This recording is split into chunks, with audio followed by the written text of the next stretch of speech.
നമസ്കാരം, എല്ലാവർക്കും പ്രവാസി മലയാളിയിലേക്ക് സ്വാഗതം. പ്രവാസികളുമായി ഒരു പ്രത്യേക മുന്നറിയിപ്പാണ് പങ്കുവയ്ക്കാനുള്ളത്. പ്രവാസികളുടെ മെഡിക്കൽ ടെസ്റ്റിംഗ് സെന്റർ മാറ്റിയിരിക്കുകയാണ്. കുവൈത്തിലെ ജഹ്റയിൽ പ്രവർത്തിച്ചിരുന്ന പ്രവാസികൾക്കുള്ള മെഡിക്കൽ ടെസ്റ്റിംഗ് സെന്റർ കൂടുതൽ സൗകര്യങ്ങളുള്ള മറ്റൊരു കേന്ദ്രത്തിലേക്ക് മാറ്റിയിട്ടുണ്ട്.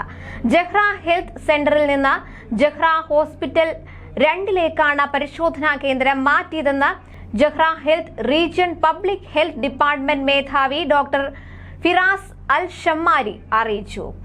ജഹ്റ ഹെൽത്ത് സെന്ററിലെ തിരക്ക് കുറയ്ക്കാനും ഒപ്പം പ്രവാസികൾക്ക് മെഡിക്കൽ പരിശോധന സാധ്യമാക്കാവുന്നത്ര പെട്ടെന്ന് പൂർത്തിയാക്കാനുള്ള സൗകര്യം ഒരുക്കുന്നതിനും വേണ്ടി Jahra health district director doctor Muhammad Uwaid Al അജ്മിയുടെ നിർദ്ദേശപ്രകാരമാണ് പുതിയ സൗകര്യങ്ങൾ ഒരുക്കിയതെന്നും അദ്ദേഹം അറിയിച്ചു. ഇന്നു മുതൽ ജഹ്റ ഹോസ്പിറ്റൽ 2ലെ പഴയ OP ക്ലിനിക്കുകളിലായിരിക്കും പ്രവാസികളുടെ മെഡിക്കൽ ടെസ്റ്റിംഗ് സെന്റർ പ്രവർത്തിക്കുക. പുതിയ സെന്റർ ദിവസവും 500 മുതൽ 600 വരെ രോഗികൾക്ക് ഓരോ ദിവസവും സേവനം നൽകാനാകുമെന്ന് പബ്ലിക് ഹെൽത്ത് ഡിപ്പാർട്ട്മെന്റ് മേധാവി പറഞ്ഞു. രക്തപരിശോധനയ്ക്കും മറ്റ് രോഗനിർണയ പരിശോധനകൾക്കും വാക്സിനേഷനുകൾക്കുമായി ഇവിടെ 6 കൗണ്ടറുകൾ വീതമുണ്ട്. 4 റിസപ്ഷൻ കൗണ്ടറുകളും പ്രവർത്തിക്കും. 2 ഷിഫ്റ്റുകളായിട്ടായിരിക്കും സെന്ററിന്റെ പ്രവർത്തനം. രാവിലെ 8 മണി മുതൽ ഉച്ചയ്ക്ക് 1 മണി വരെയും ഉച്ചയ്ക്ക് 2 മുതൽ 6 വരെയും ഇവിടെ നിന്ന് സേവനങ്ങൾ ലഭ്യമാകും.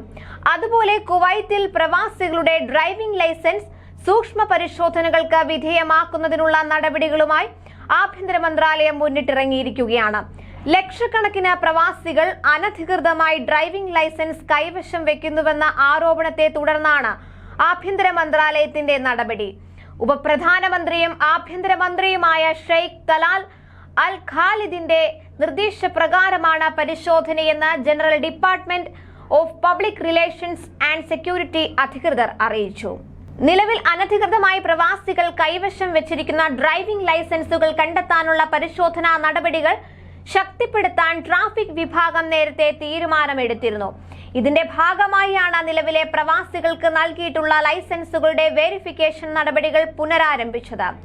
2.5 ലക്ഷത്തോളം വിദേശികളുടെ ഡ്രൈവിംഗ് ലൈസൻസുകൾ പിൻവലിക്കാൻ ആഭ്യന്തര മന്ത്രാലയം ഒരുങ്ങുന്നതായി നേരത്തെ റിപ്പോർട്ടുകൾ വന്നിരുന്നു. ഇവ അനധികൃതമായാണ് പ്രവാസികൾ കൈവശം വെക്കുന്നത് എന്ന കണ്ടെത്തലിന്റെ പശ്ചാത്തലത്തിലായിരുന്നു ഈ തീരുമാനം. 600 ദിനാർ മിനിമം ശമ്പളം, സർവകലാശാല ബിരുദം, 2 വർഷത്തിൽ കുറയാതെ കുവൈത്തിൽ സ്ഥിരതാമസം എന്നിവയാണ് വിദേശികൾക്ക് ഡ്രൈവിംഗ് ലൈസൻസ് ലഭിക്കുന്നതിനുള്ള പ്രധാന മാനദണ്ഡങ്ങൾ. ഡ്രൈവർ, PRO തസ്തികയിൽ ജോലി ചെയ്യുന്നവർക്ക് ഈ വ്യവസ്ഥകളിൽ ഇളവുണ്ട്. എന്നാൽ ഇവർ ഈ തസ്തികയിൽ നിന്ന് മാറിയാൽ നേരത്തെ ലഭിച്ച ലൈസൻസ് തിരിച്ചു നൽകണമെന്നതാണ് വ്യവസ്ഥ. കൂടുതൽ പ്രവാസി വാർത്തകൾക്കായി ചാനൽ സബ്സ്ക്രൈബ് ചെയ്യൂ.